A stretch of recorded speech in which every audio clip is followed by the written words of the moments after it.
To our daily show with CJ Nasello on RiverBender.com.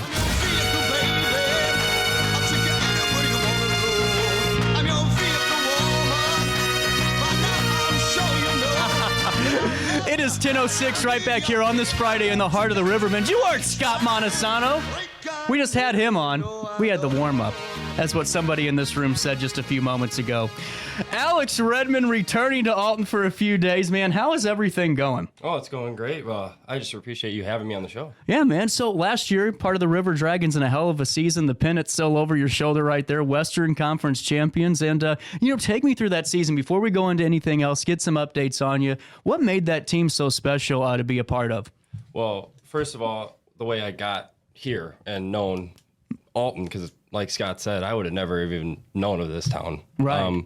So I was at a junior college for my first 2 years of college. And then after my second year, I sat down with my coach. I was the last meeting, and I was telling him I don't know where to play summer baseball. I have no idea. Mm-hmm. And I got very lucky and the great fortunate opportunity to play here because my coach there for my junior college was good friends with Daryl. Oh, so really? Yes. So they were good friends with each other. So he was like, yeah, there's a new team starting up in Alton, Illinois. And I was like, what league is it? And he was like, it was a prospect league. And I think you should go there and play. Mm-hmm. And that was that. Wow. I was like, okay, absolutely. I will go. Well, and like Scott was talking about earlier, that camaraderie y'all had last year, too. I mean, you could see that on the field. You could see it off the field. Mm-hmm. And, take us through what made, Lloyd Hopkins Field so special for you with the team, with the fans, because you were very active with, the fans, too, I've noticed as well. Yeah. So what made our team so special is a lot of the people that play summer baseball think it's just summer baseball. Right. And they just want to get their reps in, get their innings in, swings, whatever. But that team, I can tell you, thought the complete opposite. We were there to absolutely win every single game.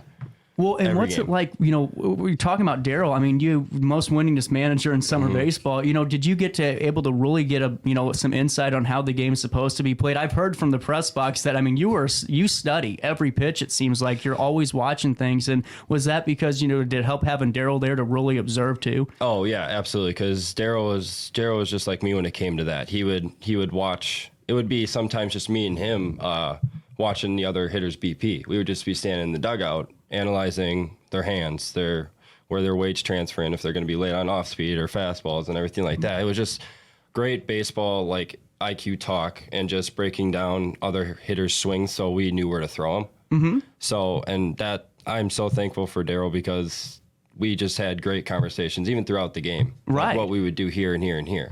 Man, that's fantastic. Yeah. Well, and now with that being said, we're talking River Dragons, but the folks that don't know, where do you play college baseball at, whenever you're back on the mound? Yeah, so I play at the University of Wisconsin Lacrosse, D3, but I'm really grateful for that conference because I can say this wholeheartedly that the WIAC is one of the best Division III conferences there is right now. Without a doubt. Yeah. I mean, I was following along the playoff schedule, and that was getting a little... Oh, my. Yeah. So with that being said, last year, when you're pitching, did you get to when did you feel like Alton was really just a special place? Was it the moment you got here? Because I know that you've been able to go, connect with a lot of folks and visiting back again, but what makes it, Alton so special to where you want to come back and take that trip? Definitely the atmosphere, and definitely the crowd and the people here because they're just tremendous people and they love their baseball. Mm-hmm. They love it, and especially with this being still a pretty new team, we like year one. I remember we didn't get that many fans, right? Because people are like, "What is this? What is that?" But then after last year, we kept getting more and more and more, and then.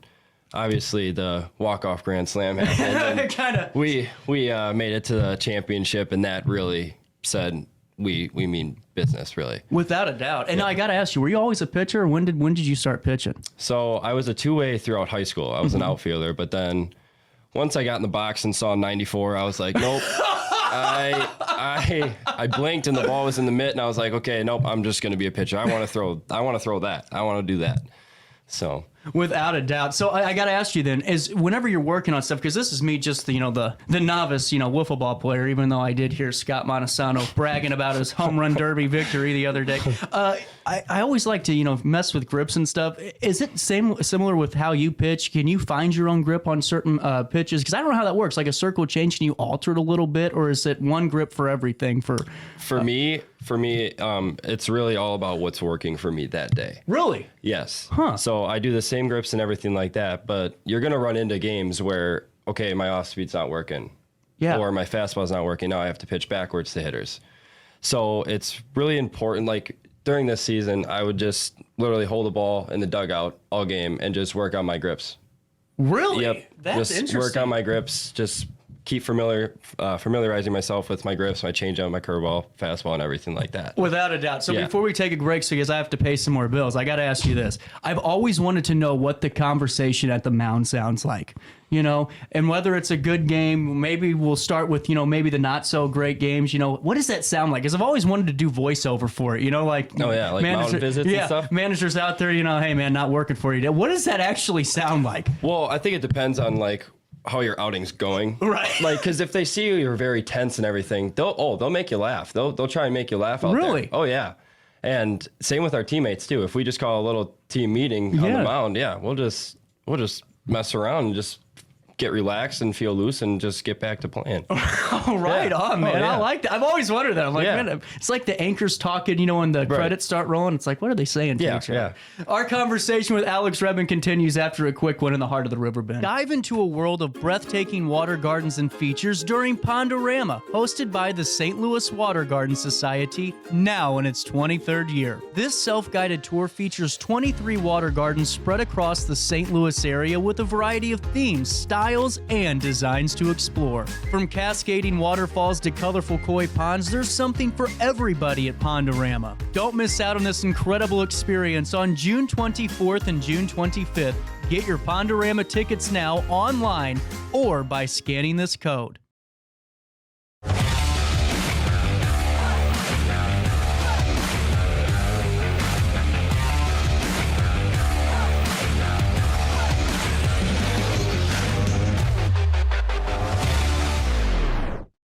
You won't find a better health club than Nautilus Fitness Center. More cardio, more free weights and equipment, more classes, a swimming pool, and more. If you're serious about your health and want to make a change, then stop thinking about it and visit Nautilus Fitness Center on Industrial Drive in Alton. Don't fall for the hype you get from the other health clubs. Nautilus is the Riverbend's premier health club. Has been for years and will be for years to come. Get to Nautilus Fitness Center and get started on a healthier new you. RiverBender Radio has built 3 great new stations just for you in the Riverbend. The Eagle, the Riverbend's classic rock station. The Bridge, hit music for the Riverbend. And The River, today's country, and all your favorites. Check them out today at RiverBender.com. Is it time to buy, sell, or even time to consider a short sale of your property? Meet Lisa Webb, owner of 3rd Street Realty. This local, women-owned, family-operated realty group has over a decade of experience in foreclosures, first-time home buying, and so much more. 3rd Street Realty prides themselves on holding your hand through the entire process. Let their expertise guide you to your dream home. Visit 3rdstrealty.com and start your journey with Lisa Webb today. You're listening to Our Daily Show with CJ Nasello on RiverBender.com. Welcome back, 10:15, right here on this Friday in the heart of the Riverbend. It is the 23rd day of June right here. And Alex Redman, familiar face to the Alton area. River Dragon, hopefully, coming back next year. So last night on the broadcast, for people that were listening, kind of thrown on the spot, asked if you had some interest in coming back. What's the answer there? Oh, yeah. Of course I'm interested in coming back. I want to come back, absolutely, wholeheartedly. And, how is your relationship with the fans? Because it seems like, you really had that tight-knit, relationship with the people coming out and supporting your pitching and supporting the team as a whole. Yeah, there's nothing like looking up into this crowd, even if you're having an off game or anything like that, and just still seeing the fans so in it, so passionate about the game and wanting us to win very, very badly. And there's no better feeling, especially when you're a pitcher, when you can see all of them just get up on their feet after you come off the field after an inning and just root for you. Right. It's the best feeling ever. Well, and speaking of something that I think is just remarkable is your pitching performance in the playoffs. So let's talk about this. So where do we start? I want to ask you about the game where you were supposed to go 3 innings. You know, you're told. I know that you were having some issues, and maybe arm wasn't feeling 100%. Was it feeling good that day? It was. So the weird thing about my injury was it was a partial tear in the UCL. Okay. So you never know if you're going to get pain that day, or you never know if you're going to actually feel okay and then get pain. So it's kind of like a roll of the dice. Yes, it was like a roll of the dice, exactly. Wow. Okay. So whenever you get the call and the nod, you're getting told, hey, 3 innings or so, you're going out there. What felt different about that game? Yeah. So funny thing is, Daryl was literally hoping to get like only minimum of 3 innings. Right. And when the 5th inning came around and I was still out there, he was going to pull me. He came out and was like, good job. And then I shook my head at him. I said, no, I'm going to go back out for one more because I wanted it very, very badly. Wow. Yeah. Now I got to ask you, man, how did that arm feel afterwards? Now, see, afterwards, the day after, I could hardly move it because of the injury I had. Ice didn't help. Nothing seemed to help. And that's when I knew. I was like, oh man, it's time to get checked out. So let me do this a little bit better. So on the 11th, when you guys played Chillicothe, you pitched about an inning and a third, or 1.5 innings is what it says on the stat sheet. But then you had 6 the following day, a couple of days later, and was that the 3 innings that was supposed to be that turned into the 6? Yeah. Okay, yep. I'm trying to put this together here. So with that being said, I mean, what drove you to keep pitching? Was it just that, I mean, you said you wanted to win, you were out there, but is it just how you are in the game? Because we're always told Gibson you don't talk to while he's pitching. If he's starting that day, you just kind of leave him alone. Is that kind of how your repertoire is too? Yeah, pretty much. And you'll see a lot of the pitchers now in college baseball, they'll come off, they'll scream, they'll be all pumped up. I like to just keep calm, walk back to the dugout, and then bring my catcher over and discuss what's working, what's not working, what do we want to throw these hitters. That's based on what we've seen so far. Wow, that's actually really interesting. Yeah. Well, and with that being said, I mean, after that game, wasn't the result that everybody wanted and was hoping for, but it's the time to get surgery. And when did the procedure take place? I got my surgery done late March, around March 30th, I believe. Yeah. Wow. And so what's the recovery been like? I mean, I know it's got to be tough when you're watching, your team in the postseason in college and you're watching the guys here. That's probably, for me, would be the worst part of this. Absolutely. It was really hard for me going back after my surgery and watching our team make the run they did this year in the cross. Right. Because we made it all the way to the College World Series. I thought you guys had a chance to win the damn thing. So did I. Yeah. I was pulling my hair out in the dugout. Trust me. I was pulling my hair out. But it was just so cool just to see my friends and my teammates literally just go out there and just give it everything they had. Wow. Yeah. Yeah. And with that being said, when are you able to start getting back on the mound and getting some reps in? So next week, I actually go back to my surgeon, and I think he's going to give me a throwing program to start building into again. And I should be throwing 100% by next winter. So wow. Yeah. That's something to be really hopeful for. Yeah. Then. Getting a little bit of you get the college season and you're back with the River Dragons, right? Yeah. That's perfect. And now with that being said, here's the stat for you I want you guys to take with you today. 6 innings on 67 pitches in that second game. Think about that. I mean, if you watch any type of Cardinals baseball, Steven Matz pitching, that's inning number 1, So with that being said, is it just one of those things when you feel it, you know what's working, you just go out there and execute, not even thinking, you're just pitching? Yeah. Wow. Absolutely. And I really loved, it really helped that Cam Laskowski was behind the plate that day, and we played at Madison together, our junior college together. Gotcha. So we both knew what we were doing because we clicked, because he caught me a lot in Madison. So we were doing fake shakeoffs, fooling the hitters and stuff like that. So it was fun to do. Wow, that's actually really interesting. Yeah. The fake shakeoff. I like that. Hey, with that being said, we got a couple of minutes left. So when you're in Alton, you're traveling, you're coming to see some folks, what are the places you're hitting up? Is there some landmarks or two that you always have to check out? Oh yeah, I gotta visit Cat Daddy. I gotta see Leslie over there and Cat, and they're just such good people. And then I just actually ate at Don and Penny's for the first time. I've heard they have nothing but the best food in town. Man, Penny can really cook. I've heard. She can really cook. Yeah. And are you going to be at the game tonight again, too? Yes, I will be, yeah. So with that being said, if people are watching this, and whether it's on Roku or on the site or socials, if they wanted to stop by, if you're walking around and say hi, is that okay? Oh, absolutely. Hell yeah, I like to hear that. And, I wanted to bring up this, too. Whether it's the camaraderie on the field, off the field, what are you looking forward to the most next year being a River Dragon again? Hopefully. I'm not saying set in stone, but I'm just going to say hopefully. I'm looking to get back where we were last year. You want to win. Oh, yeah. Without absolutely. a doubt, man. And how's the college team looking this year? We actually hardly lost to any guys. Really? I think we lost maybe a total of 4. Oh, man, I'd be excited. We're so excited. Yeah. Dude, bring home a World Series. Yeah. How about that? Yeah, absolutely. Showcase it off here. I'm sure I'm going to see you later on tonight, man. yeah. But really quick, waiting in the wings, literally. The official score of the River Dragons. Dan, get over here. I gotta talk about a few things. So we just had Scott on, and I've been in the press box a total of 3 times now.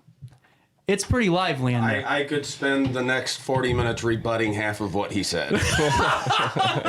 But he was a very good warm-up act for the special guest, I will say that. Yeah. Without a doubt. And Dan, with that being said, what makes you've been with the team 3 years now, what makes a player like Redman so special too? Well, it's just, I'm not going to go into too much detail. There were a lot of things going on last season, and he sells himself short with how he pitched in the championship. Nobody besides Daryl Handelsman and myself knew that his arm was injured, and there were a lot of people that couldn't figure out why he was pulled out of that game after 6 innings and lost their minds because they didn't know the full story. But there were other things going on. It was a very special game for a lot of reasons. Without a doubt. Man. And you just, when you're at the ballpark as much as someone like Scott or I are, you get to know the guys and you pull for them. Without a doubt, man. And with that being said, did Scott actually win the first round of that damn home run derby? As far as I know, I was not there this year because I played golf that day earlier and I was pretty worn out, so I did not make it out to the... Well, all I can tell you is this. I got to stop by and see you tonight, I think, at the press box, say hi to you guys, because... Yeah. With the air conditioner, the man gravy doesn't flow as much. No, it does not. I had to bring that up for you. So with that being said, Dan, also I wanted to bring you in too because with the season going the way it is, second part of the season getting ready to start, what are your thoughts for the team as we enter part 2? Well, there's a lot of potential with the team. It's a great group of guys this year. I mean, every year's different because you have some turnover on the roster, but I have a good feeling about the second half, and I'll just leave it at that. I'm not in the prediction business.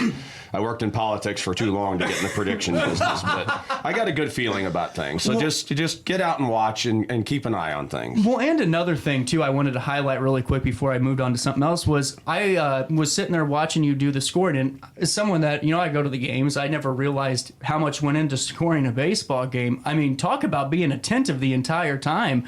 Was that something you always did, growing up watching games with scoring it, or was that something you found? I have scored games at just about every level but the major leagues. I mean, I've done college, I've done summer league, high school, and I grew up as a baseball fan. If I go to a ball game, I get a scorecard and I score the game. Do you really? Yeah. That's really cool, man. And it does, for as much as people want to complain about the length of baseball and pitch clocks, if you're scoring a game, it flies by.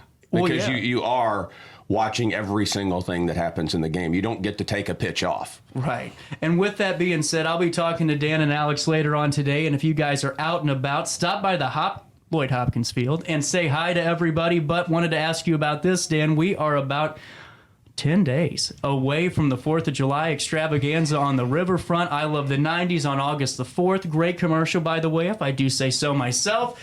How are we feeling with the amphitheater?